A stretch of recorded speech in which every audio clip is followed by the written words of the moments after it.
Hello students, welcome to this channel and today we are going to discuss about federalism. Federalism क्या होता है और इसके features क्या हैं उसके बारे में हम शॉर्ट नोट में आपसे डिस्कस करेंगे इन सारी चीज़ों को। तो सबसे पहले हम समझते हैं ज़्यादा समय न गवाते हुए कि फेडरलिज्म क्या होता है। फेडरलिज्म जो है that is a form of government. क्या होता है जी? Form of government. इसमें क्या होता है इस टाइप की गवर्नमेंट में जो पावर्स होती हैं, power to govern the country is shared और divided between the central and state governments.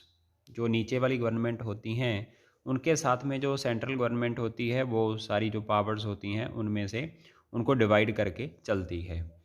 Largely both these levels of government work independently. जो ये लेवल्स होते हैं गवर्नमेंट के, जो इंडिपेंडेंटली काम करते हैं और इंडिपेंडेंटली जो हैं ये अपने अपने एरिए में, अपनी अपनी जुरिस्डिक्शन में, अपने अपने जो क्षेत्र होता है इनका उसमें काम करते हैं। एग्जाम्पल के लिए जो है इंडिया है, यूएसए, ऑस्ट्रेलिया, स्विट्ज़रलैंड जो है, यहाँ पे फेडरलिज्म जो है उसको प्रैक्टिस किया जाता है।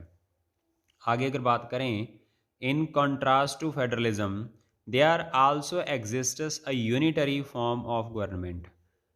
तो फेडरलिज्म के कंट्रास्ट में अगर बात करें तो वहाँ पे एक यूनिटरी गवर्नमेंट भी होती है। यूनिटरी गवर्नमेंट क्या होती है? In the unitary government form of government all powers are concentrated only in the hands of central government. जो सेंट्रल गवर्नमेंट होती है अगर उसके हाथ में सारी पावर्स जो हैं वो कंसंट्रेट हो जाएं, उनके हाथ में अगर ये सारी पावर्स जो हैं आ जाएं, तो क्या होता है? तो इसको बोलते हैं यूनिटरी फॉर्म ऑफ गवर्नमेंट बोलते हैं। तो जो प्रोविंशियल गवर्नमेंट्स और लोकल गवर्नमेंट्स होती हैं मे एग्जिस्ट, वो हो सकती हैं, but they are bound to work according to the guidelines provided by the central government.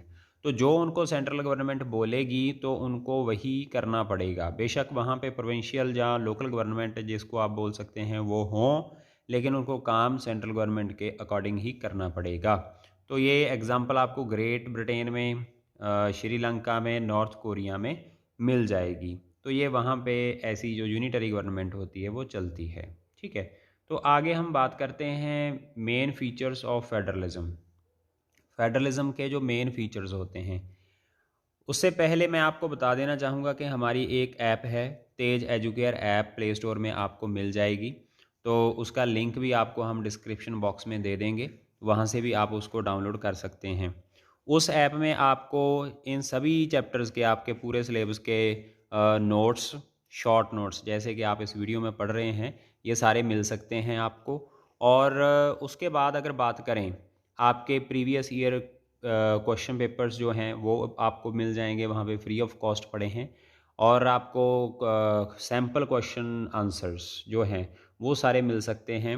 और उसके बाद अगर आपको चैप्टर्स के शॉर्ट नोट चाहिए वो भी आपको मिल जाएंगे वहाँ पे। तो जाइए, विज़िट कीजिए हमारी ऐप के अंदर, आपको सारा जो मटेरियल है आपके लिए हेल्पफुल है वो आपको मिल जाएगा वहाँ पे। तो शुरू करते हैं फीचर्स ऑफ फेडरलिज्म। पहला फीचर है देयर आर 2 और 3 लेवल्स ऑफ गवर्नमेंट। फेडरलिज्म में क्या होता है? या तो वहाँ पे 2 लेवल होंगे या 3 लेवल होंगे गवर्नमेंट के। ठीक है, तो वो होते हैं सेंट्रल गवर्नमेंट, स्टेट गवर्नमेंट और लोकल गवर्नमेंट। 3 लेवल हो गए। दूसरा फीचर है each level of government administers over the same region. ठीक है, तो हर एक गवर्नमेंट का जो लेवल होता है वो सेम सिटीजन्स के ऊपर गवर्न करता है, सेम रीजन के ऊपर। But they have their own jurisdiction in matters of administration, taxation and legislation. तो इन मैटर्स के बारे में, एडमिनिस्ट्रेशन हो, चाहे टैक्सेशन हो, चाहे लेजिस्लेशन हो, उनकी अपनी जुरिस्डिक्शन होती है, तो वो एक दूसरे के काम में इंटरफेयर नहीं कर सकते। मीन टू से के सब्जेक्ट्स डिवाइडेड होते हैं। जो स्टेट है वो इन सब्जेक्ट्स के ऊपर काम करेगी और जो सेंट्रल गवर्नमेंट है सेम एरिया में सेम सिटीजन्स के साथ इन सब्जेक्ट्स के ऊपर काम करेगी। तीसरा फीचर है the government at each level drives it's power from the constitution of the country. तो हर एक लेवल के ऊपर जो उनकी पावर है वो कॉन्स्टिट्यूशन ऑफ इंडिया, जो कंट्री का कॉन्स्टिट्यूशन होता है, अगर इंडिया के बारे में बात करें तो इंडिया का होगा, अगर किसी और कंट्री के बारे में बात करें तो उस कंट्री का होगा। तो वो उनके पास पावर जो है तो होती है गवर्नमेंट के पास, वो आती है कॉन्स्टिट्यूशन से। तो उसके बाद है thus government can not dilute the powers of the state और लोकल गवर्नमेंट्स। तो जो सेंट्रल गवर्नमेंट है वो जो स्टेट और लोकल गवर्नमेंट की पावर्स हैं उनको डिल्यूट नहीं कर सकती। अगले फीचर की अगर बात करें, the basic principles of the constitution and the rights given to the people cannot be changed by only one tier of the government. तो जो राइट्स हैं लोगों को दिए जाते हैं, उनको कोई एक टीयर जो होता है गवर्नमेंट का, बेशक वो आप कह सकते हैं सेंट्रल हो, स्टेट हो या फिर लोकल टीयर हो, तो उसके एक लेवल पे इनको जो राइट्स को या लोगों के जो राइट्स होते हैं उनको चेंज नहीं किया जा सकता। It requires the consent of government at both levels. और इसके बाद अगर हम अगले फीचर की बात करें तो अगले फीचर में है courts of the country act as referee between the central and state governments.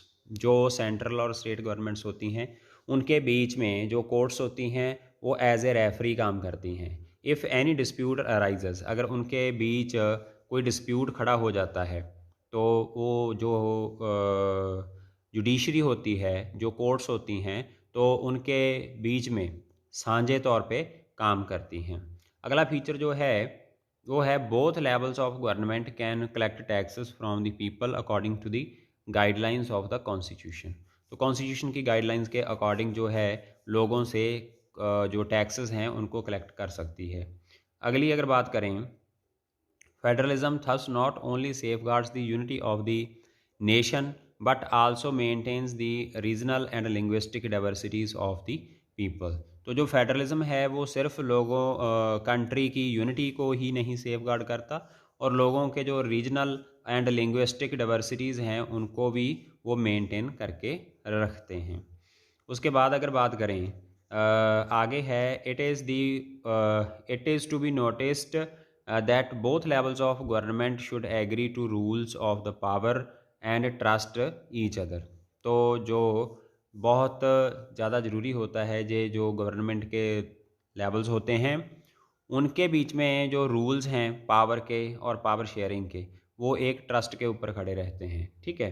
उसके बाद अगर बात करें आगे, जो पावर्स होती हैं सेंट्रल एंड स्टेट गवर्नमेंट की, differ from country to country. ऐसा नहीं है कि अगर एक कंट्री के बारे में बात कर ली तो दूसरी कंट्री में वैसे ही होगा, ये डिफर करता है। ठीक है। तो डिफर कैसे करता है, there are two ways in which country में बिकम फेडरल। दो तरीके होते हैं, दो रास्ते होते हैं जैसे कि वो बन सकते हैं फेडरल कंट्री। तो पहला है when dependent states come together and form one country. जो इंडिपेंडेंट स्टेट्स होती हैं वो इकट्ठी होकर एक बड़ी कंट्री बना लें, and they retain their power to maintain their identity. तो अपनी आइडेंटिटी को बनाए रखने के लिए अपनी पावर को रिटेन करके रखते हैं। और this kind of federation is called coming together federation. तो उसको बोलते हैं coming together federation. Simple language में अगर इसको समझना हो, जो स्टेट्स होती हैं किसी एरिया की, एरिया कह सकते हैं कंट्री बनने के लिए, तो उनको इकट्ठे होना पड़ेगा। वो स्टेट्स आपस में मिलके एक बड़ी कंट्री बना लेती हैं, बड़ी यूनिट बना लेती हैं। तो जब स्टेट्स इकट्ठी होकर एक फेडरेशन बनाएं उसको बोलते हैं कमिंग टुगेदर फेडरेशन। इसके लिए एग्जांपल है यूएसए, इसीलिए इसे बोलते हैं यूनाइटेड स्टेट्स ऑफ अमेरिका और ऑस्ट्रेलिया। उसके बाद है हमारे पास द सेकंड वे, जो दूसरा रास्ता है वो है a country can become federal is when it decides to divide its power between the central and state government। दूसरा तरीका है कि जब कंट्री चाहे कि मैं अपनी पावर्स जो हैं वो दूसरे लेवल्स जो हैं गवर्नमेंट के उनके साथ बांटना चाहती हूँ। ठीक है। तो जब ऐसा हो तो ऐसी फेडरेशन को बोलते हैं होल्डिंग टुगेदर फेडरेशन। तो इसके लिए एग्जांपल्स हैं हमारे पास इंडिया एंड स्पेन की। और उसके बाद है आगे हमारे पास एक टेबल है। तो इस टेबल में हम बात करते हैं unitary system, and federal system, इनको कंपेयर किया गया है।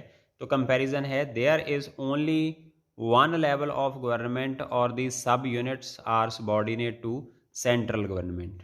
ठीक है, तो इसमें ये कह रहे हैं कि सिर्फ एक ही लेवल होता है गवर्नमेंट का, जो सब यूनिट्स होती हैं वो सेंट्रल गवर्नमेंट के अंडर होती हैं। दूसरी साइड देयर आर टू और मोर लेवल्स ऑफ गवर्नमेंट। ठीक है, गवर्नमेंट के ज़्यादा लेवल्स होते हैं, जहाँ उनको टीयर्स भी बोलते हैं। दूसरा पॉइंट है, the central government can pass on order to the provincial and local governments. जो सेंट्रल गवर्नमेंट होती है वो प्रोविंशियल और लोकल गवर्नमेंट्स को जो ऑर्डर्स हैं वो पास कर सकती है। और उसके बाद है, the central government cannot order the state government to do something. जो सेंट्रल गवर्नमेंट है वो कोई ऑर्डर, ऐसा ऑर्डर नहीं पास कर सकती जो स्टेट गवर्नमेंट को मानना पड़े। तीसरा पॉइंट है इसमें, वो है the central government is supreme and administrative division exercise only powers that the central government has delegated to them. Their powers may be broadened and narrowed by the central government. Means to say कि पूरे का पूरा जो control होता है वो central government के हाथ में होता है। वो चाहे उनको कैसा भी कोई ऑर्डर पास करें, चाहे उनकी पावर को ब्रॉड कर दें, चाहे नैरो कर दें, ये सारा कुछ सेंट्रल गवर्नमेंट के हाथ में होता है। और फेडरल सिस्टम में क्या होता है, state government has power of its own for which it is not answerable to the central government. बहुत सारे ऐसे काम होते हैं जो इसके सब्जेक्ट्स में आते हैं, तो उनके लिए जो स्टेट गवर्नमेंट होती है वो सेंट्रल गवर्नमेंट को आंसरेबल नहीं होती है। तो इसके साथ ही हम आज की वीडियो को यहाँ पे समाप्त करते हैं। अगली वीडियो में आपके लिए लेके आएंगे इंडिया अ फेडरल कंट्री। जो इंडिया है वो फेडरल कंट्री है या नहीं है, अगर है तो कैसे है, ठीक है, उसके बारे में बात करेंगे। तब तक के लिए अगर आप इस चैनल पे पहली बार आए हैं तो इसको सब्सक्राइब कर लें, ताकि आपको आगे आने वाली वीडियोस का नोटिफिकेशन मिलता रहे। बेल आइकॉन को ज़रूर दबा लेना।